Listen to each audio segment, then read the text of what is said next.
Namaskar, and uh, very happy to have been invited for this seminar. Uh, I think my very eminent co-panelists have really given an excellent background on on their perspective, and I think it's important. Their perspective is important because they have had direct exposure and experience with ordnance factories and even as users. Fortunately or unfortunately, we will say that we have had no direct experience with ordnance factories, and the reason is because we probably never qualified to be the L1 vendor. Though I think our interest in supporting their endeavor has been very, very strong.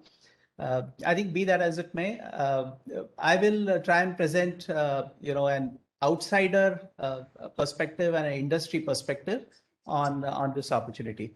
So, thank you, Colonel Saab, for giving me this opportunity to share industry view on the long-term impact of on the Indian defense manufacturing of this decision on ordnance factories corporatization.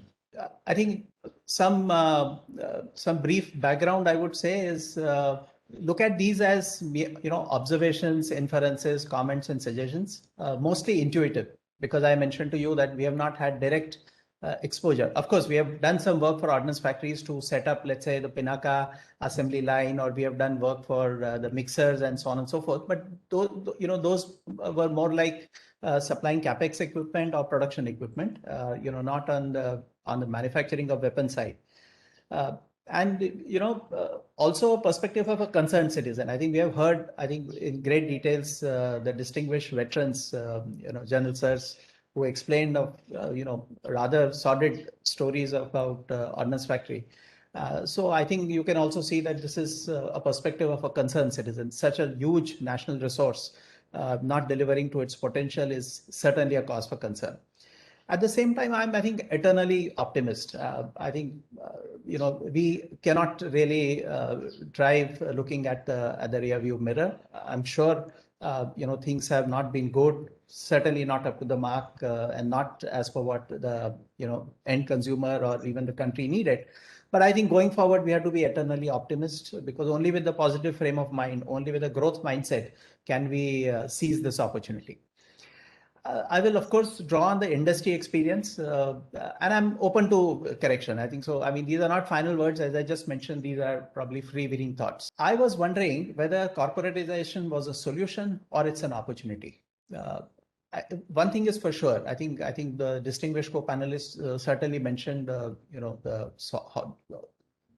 sordid stories. This intervention was necessary. Something had to be done. It had been festering for far too long. Some of these industries, have been nearly 2 centuries old, and yet, they were not delivering to their potential. So something was necessary. But at the same time, I think, General Saab also mentioned that corporatization is not a silver bullet. We have any number of examples from, public sector or even private sector companies who are not doing well. Not all corporates are outstanding organizations. So it would be naive to believe that simply, corporatization would change the way ordnance factories are performing today.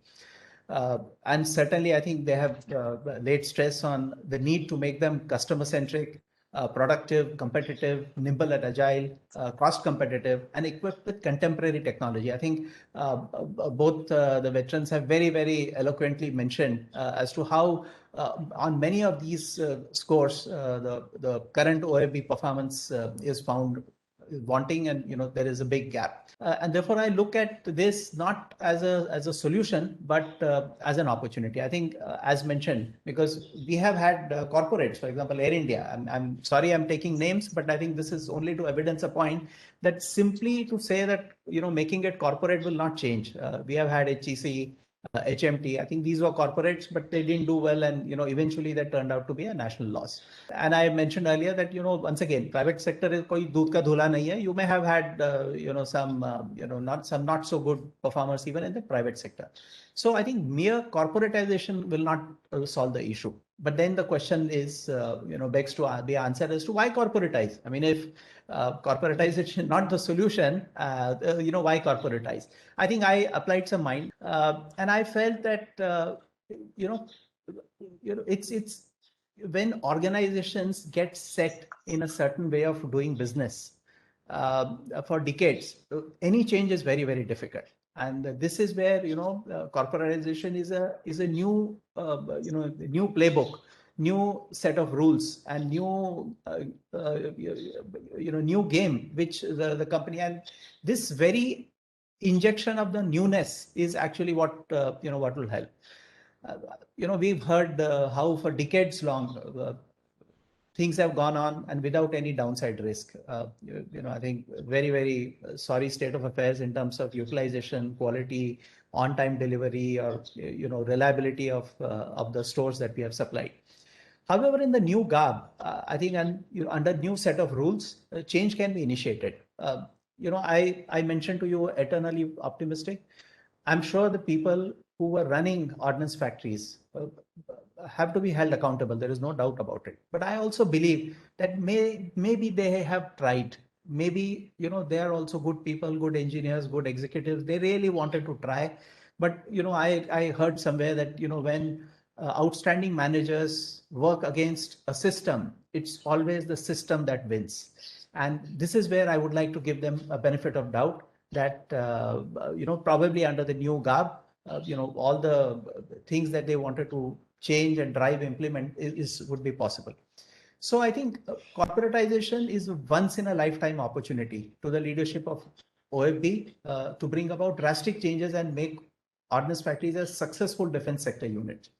And likewise, I would say, labor unions, I'm sorry to say, have taken a very, very parochial, very narrow, and a very self-centered view about saving jobs. I mean, one is talking about saving countries, one is talking about saving lives of frontline, military personnel. And here you're talking about saving lives of people who didn't do their job, or, were merely after overtime, or, the production incentive, and, not bothering about quality. I think they also have to realize that I think this is an opportunity. Sometimes what happens, because if you're simply continuing the old way, change is difficult. But the very fact that now we have to play a new game, or we have to play by the new rules, can actually help people to change their ways. And therefore, I'm once again being optimistic that if and I pray that they do. If the leadership seizes this opportunity, this can be a golden period ahead for the ordnance factories. So I built a model of sort. I mean, it's not my own model. I borrowed it from some textbooks. That what are the key success factors for an organization? So organization must have vision. It must have skills. It must have incentives. And when I say incentives, also disincentives. I mean, they go hand in hand. Resources and action plan. I think if you have all of this, then then organization can be successful. What happens when there is no vision? You will have skills, incentives, resources, and action plan, but it will lead to only confusion. If you have vision but didn't have skills, it will lead to anxiety. You know what you want to do. You have the incentives and the resources and action plan, but you don't have the required skills. It will only lead to anxiety, because then you're frustrated as to why am I not able to do. I have a grand vision, I'm not able to do that. And if you do not have incentives, which also I feel in some in the case of ordnance factories, incentives, or maybe the lack of any downside risk, it led to a gradual change. I mean, there was no downside risk, and therefore simply ambling along in the manner that they were doing. Or if they don't have resources, then it leads to frustration, because today. But once again, I think both the veterans very clearly mentioned that enough and more resources have been provided for, in terms of even land mass, opportunity for improvement, large factories, several modernization budgets. In fact, I think excess of resources also leads to a bit of cost this one. And if you don't have an action plan, it leads to false starts. So I think if you were to have this construct for success, if you had one or the other things missing, you will either have confusion, anxiety, gradual change, frustration, and false start. And I'm sure that if you were to look at the ordnance factory performance so far in the past, you will see a bit of all of it. And only if you have all of them in place, I think there is a chance for success. And this is the model that I thought that going forward, if the current leadership decides that we need to break away clean from our past. So things that they need to do. I mean, so what I did was, I'm in no position to actually recommend that this is something that they do. I was thinking that if I was part of the ordnance factory and I was part of this change agent, what are the things I would do?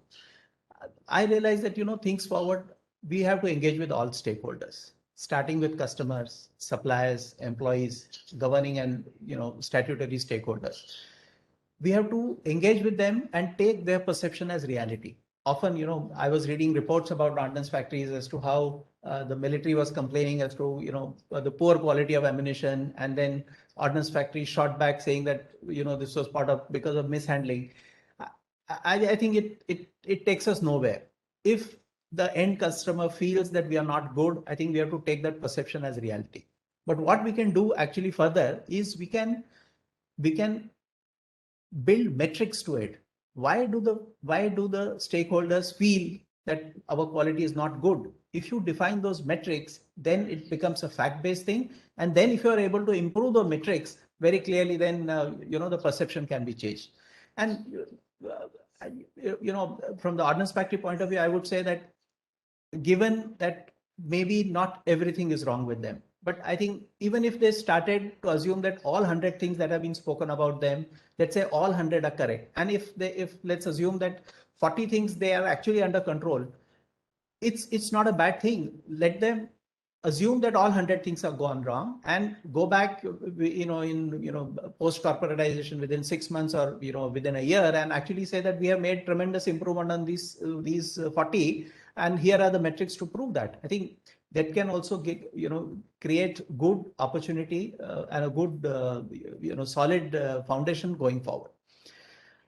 There is a need for benchmarking with the best. And I quite agree with what Dr. Singh mentioned. I don't think they should benchmark with other DPSUs. I think their performance too is nothing to write home about. I think they have to think of becoming a role model organization, even for the existing DPSUs and PSUs to follow. I always tell my teams that if you have begun late on anything, you have the benefit of knowledge of everything others have done and which worked or which didn't work. And therefore, with all that knowledge, you should actually be able to do better than what everybody has done so far. I think the same model, if we were to say that, we heard about how even the constitution of the board is going to be. I mean, there are going to be members from the end users, which is the military, army, or there are going to be members from DPSUs. But I think if we restrict the thinking to the current level, we would have wasted a golden opportunity. And and therefore I think they have to visualize. The new leadership has to visualize to create a shared vision. Today we find the vision to be fractured. I say this why? Because the uniform, there is no uniformity of performance standard, or in fact I would say it is uniformly unsatisfying to the end consumer. Likewise, what is the vision that the employee unions also will share in? Wouldn't they want to have the great feeling like our brothers in the armed forces feel that Fauji ka jo mindset hai, why can't the same spirit can be ignited within our people? So I think creating a shared vision is very, very important. They have to also assess the skill gaps from the point of view of appropriateness and adequacy. I think we heard about how some of the ammunition which is being made on manual machines and CNC machines. I think this is tragic. I think we are doing the nation a disservice by continuing to pander to such kind of mindset that I will not learn. I don't think within our company also, I think we have adopted new technology, we have done something, and we have found that generally people, as long as there is willingness to learn, and there is a willingness on the part of the management to coach and this one, I think that's new learning is possible. So I think this would be very important, and together I think this shared vision and adequate skill will create a great skill will balance. Every time we hear stories about the great performance, by our armed forces, I think it's because they have a great skill will balance. and I think that is something that I would request. I mean, I would pray that the members of the board, which come from the defense, I think we ignite the sense of skill will within the people. There have to be incentives and disincentives. I think for far too long we have gone about tolerating poor, substandard performance. You can certainly not do. I think from the industry perspective, I would say that for resources, I think they appear to be adequate, appear to be in fact underutilized, and therefore programs like TPM, TQM, Kaizens, low cost automation, single piece flow have to be initiated. I think these programs not only help improve the utilization of the resources, in fact, it mentally and emotionally engages the workforce and the engineers for improvement. And we have seen tremendous benefit of this. And I mean, finally, Ordnance Factory is also an industrial corporation, and I don't see how this will not help. And I think once we have done all this, all of these action plans must be granular with goals. I think time to time, both my co-panelists mentioned as to how poor has been the performance and delivery. But if you have good shared vision, you work on improving the skills, you have incentives and disincentives, you have adequate resources, and you make them productive using all these techniques, and you have an action plan. I think you have a great chances for success. So if I was asked to project as to what could be the possible long-term impact of. So as I mentioned earlier, simply corporatization is not an answer. But if we look at corporatization as an opportunity, I think this one decision has a potential to transform the domestic defense manufacturing industry forever. And as I mentioned earlier, we don't want ordnance factories to be as good as the private sector companies today, or the DPSUs or any of the PSUs. We want them to be the role models. In fact, and because they are starting late, because they have the benefit of everything that has been done well or not done well, I think so in terms of delivering on time in full, reliable quality, and cost competitive supplies to the customer. I think that should be the one goal. They should become a source of business and revenue to the vendor ecosystem. And once the throughput starts moving, in the sense once they start delivering, automatically there is a demand created for the ecosystem, and the ecosystem also aligns. See, we have seen what auto industry, just one company to start with, which was Maruti Suzuki. I mean Maruti earlier, and then with Japanese, how the entire ecosystem has changed. Here is an opportunity that if we really corporatize ordnance factories in the manner that I thought would be a good idea, I think there is an opportunity to bring efficiency, competitiveness, and reliability in the entire ecosystem. All the vendors that I spoke about, and other Indian domestic manufacturers, and I would say that first we have to become outstanding, world class, most reliable in the things that we already know and do, and what are tasked to us. R&D can follow later, because if we spread our efforts thin, we will have a problem. And we also heard some not so happy stories about how R&D is to effort to make it manufacturable, but not necessarily meeting the quality. That kind of R&D is completely out. The entire focus should be on how to produce it as per the design specification. If we do that, I think give us another 3, 4, 5 years. We have to stabilize the existing lines. Then, if we develop surplus, if we develop capability, we get confidence on our processes. The end consumer gets confidence on us. Then we should talk about, building on R&D. I think so. In my view, I think keeping R&D at the back burner right now would be the right thing to do, because if we are anyway not being able to do our current job well, there is no point in trying to innovate on those things. So in summation, I think I feel that this is it's more of an opportunity than a solution to the existing challenges, both real and perceived. I said real and perceived because we have to also assume that maybe not everything is wrong with Ordnance Factory. Maybe in the interface, in terms of what is expected by the end consumer, maybe there is there are some sand slipping through the fingers. So be what it is, I think I think it's a great opportunity. And it's a once in a lifetime opportunity. We'll not get a second chance, because if we do a poor job of it now, we will be once again part of, other DPSUs who also don't have a stellar record. And we have the opportunity to learn what works and what. So amongst the DPSUs, all the DPSUs, not everything is okay, but not everything is bad too. So probably we can pick and choose and figure out everything that works in all the organizations there, and then try and do that, and hence become better than anybody of that. I think so. It's in nation's interest that this should be done, and it should also be a national endeavor. I think one of my co-panelists also mentioned that it shouldn't be left to the corporates. Otherwise, if it will be missing out on a grand opportunity forever. I think it's at the ministry level, the leadership has to be involved, and and really coaching, mentoring, helping build this vision and taking it forward. And if we actually do, and I think we have to also inspire the new boards that their mandate is to build world-class role model organizations as a result of this decision. If if the mandate is to just improve the on-time delivery performance, or improve the quality levels, I think we would have wasted an opportunity. So what Colonel Saab had asked me as to what my opinion, I think my opinion is simply what I just mentioned.